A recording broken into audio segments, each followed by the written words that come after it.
It's Theodora, and I'm here with international lyric tenor Eric Fennell to talk about finding an agent. Eric has lit up the stages worldwide singing the roles of Rodolfo, the Duke of Mantua, Alfredo and Don Jose, among many others. He's sung at companies like New York City Opera, Glimmerglass Opera, Teatro Cologne, Deutsche Oper Berlin, again, among many others. And he is also a distinguished concert performer, having performed in places like Carnegie Hall and Avery Fisher Hall. And we're just really lucky to have him here today because he's had a very successful career both in Europe and the US.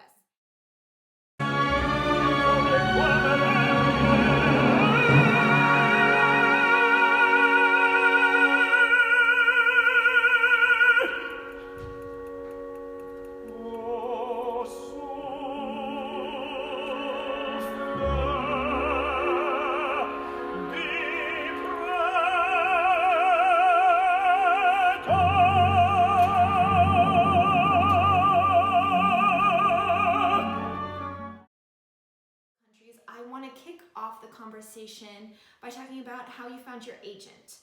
Eric, what were the steps that you took to find an agent?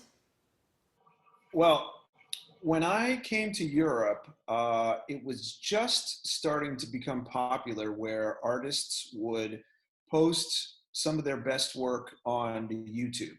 So this was 2008, 2007, 2008, 2009.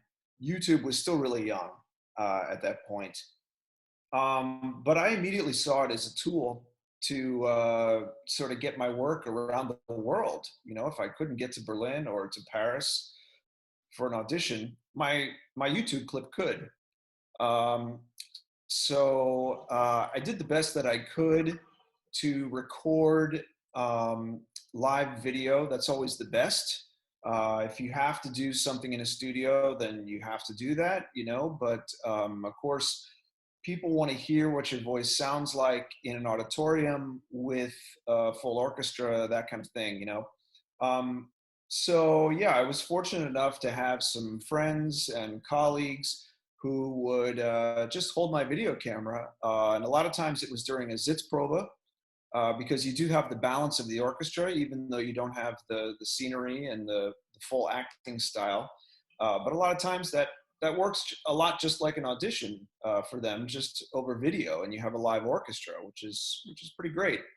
So I had about, oh, I don't know, maybe 6 video clips, and I took the best 2 or 3, and I went to Opera Base. Operabase.com is this website that it lists every company and how you can reach them. It lists every agent in the world and every artist in the world as well.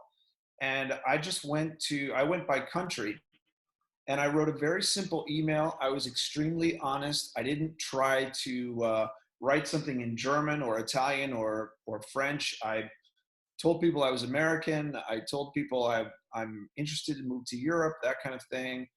And I wrote to every agent, you know, just with a simple 2 or 3 sentences and my best 2 or 3 video clips. And I think I wrote to 100 agents, and 10 wrote me back, you know, and they said, sure, I'd love to hear you live. And once you're over there, once you come from America and you get over to Europe, once they hear you live, then they immediately start sending you out on jobs. They seem to have access to the better jobs. I mean, in Europe, you can contact theaters directly, but I highly recommend doing it through an agent, because they know exactly what the theater seems to be looking for. A lot of times they have personal relationships with the theater and stuff like that. So once I did that, I really got the ball rolling for me. I got a contract in Dusseldorf. That got me over there for 6 months. And while I was there, I did more auditions. I picked up more agents because you can be non-exclusive in Europe. And so you can have as many agents as you want. And I'm now sort of non-exclusive back in the United States as well. I got my first agent in the US through a young artist program, Glimmerglass, He heard me in an audition there. They listened to all the young artists, and I got my first agent that way. And I stayed with him for a little while. I switched agents, but I was only able to have one at a time. So it wasn't until I went to Europe that I got multiple agents working for me, and now I have two agents in America. And I just say, if you want to work for me, I have this great situation in the U.S., but if you want to, or in Europe, but if you want to find jobs for me in the U.S., you have to be non-exclusive. That's just how it has to be right now. So I know it's sort of the way you have to play ball early in your career, and maybe later in your career you can relax that a little bit. The more the merrier. I want to follow up that question with asking, at the beginning, when you had so much interest in you, how did you decide which agent was the right one for you? Well, when I went over to Europe, not all 10 agents liked me when they heard me live. Some were interested, and I think 6 of the agents were interested in me, and 4 weren't. And so I just took all 6. And I said very, very plainly to them, I said, look, I have 5 other agents in Europe working for me. So don't submit me to a theater without asking me first, because I may already be submitted. And I just, some agents, I would say the majority don't, but there are a few agents that don't like to be non-exclusive, and they just won't.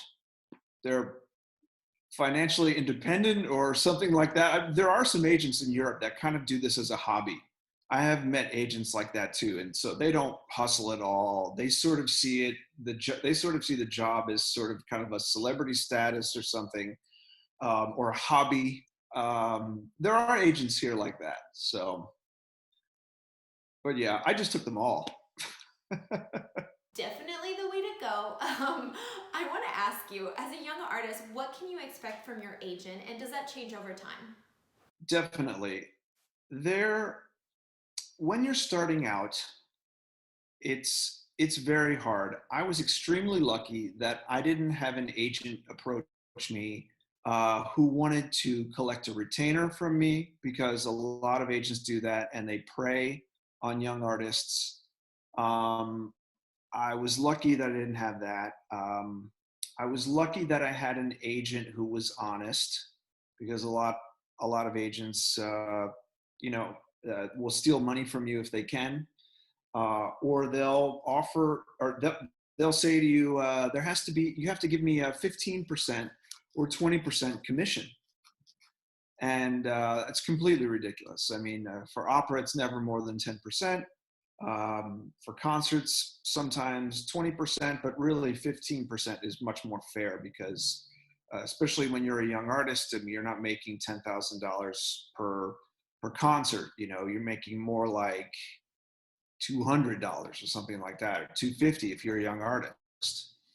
So you have to be really careful, but at the same time, you definitely need an agent to sort of push you along.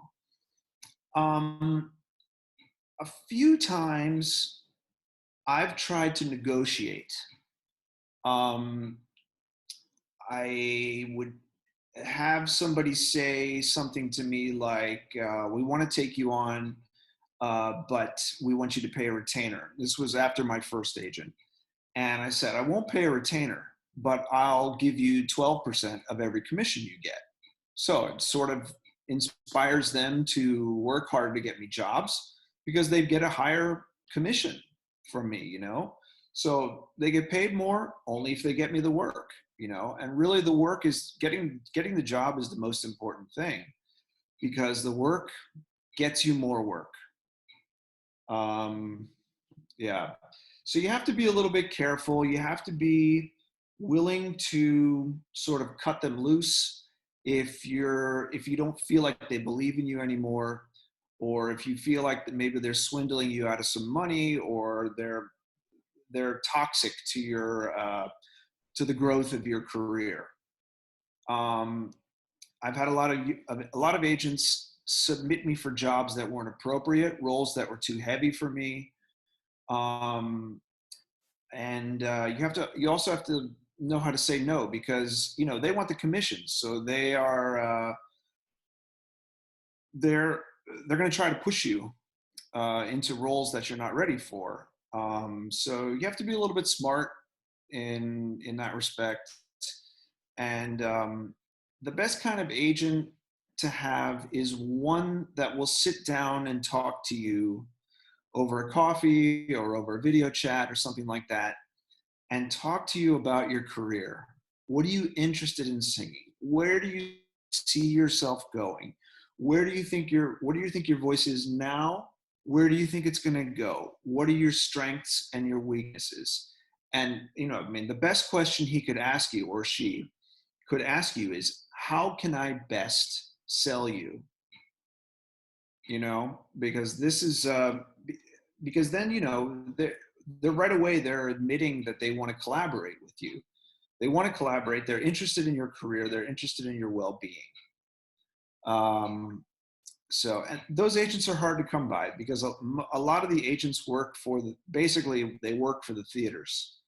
They'll go in and they'll have a meeting with a theater director, and they won't say, hey, I've got Eric Fennell here, and he just had a big success singing in wherever, and can you hear him in a general audition or something like that? They never do that, or very, very rarely. What they do is they sit down and they open their roster and they say, okay, what do you need for the next few seasons? And it's sort of just like filling in the blanks. And it's like, oh, do you like Eric Fennell or do you like this other tenor? Which tenor do you like better? Oh, well, we need a tall guy, so we'll go with Eric Fennell. He's 190 centimeters. So, yeah. I think it's so important to know the difference in types of agents that are out there. So thank you for making us aware of that. I want to wrap up this conversation on finding an agent by talking about the actual audition itself. Do you find that in your personal experience you approach the audition differently than you would for, say, an opera company? Well, I always felt more relaxed in an agent audition, because I I think the agents, I always had this feeling that the agents are they want to work. They want to, they're kind of, even though they look at you a little bit like, oh, fresh meat kind of thing, they do in general love singers. And I don't always get that impression from theaters. From theaters, I kind of get this impression like, oh, another singer at these auditions. When does lunch start? I'm hungry. I need a coffee. I always sort of get that impression from theaters. I hate doing theater auditions. Unless it's some kind of personal invitation from a theater, I really generally hate them. Eric, thank you so much for sharing your experience. I really appreciate your insight into agents in a general way. I'm looking forward to continuing our conversation next time when we talk about auditioning in Europe versus the US. For those of you at home, please subscribe to Eric's YouTube channel, and you can read more about him and listen to him on his website, www.ericfennell.com. I'm Theodora, and we've been in the wings with Eric Fennell. If you liked this video, please subscribe to my channel. And if you have questions you'd like me to ask, please feel free to leave them in the comments below. Hope you can join us next time.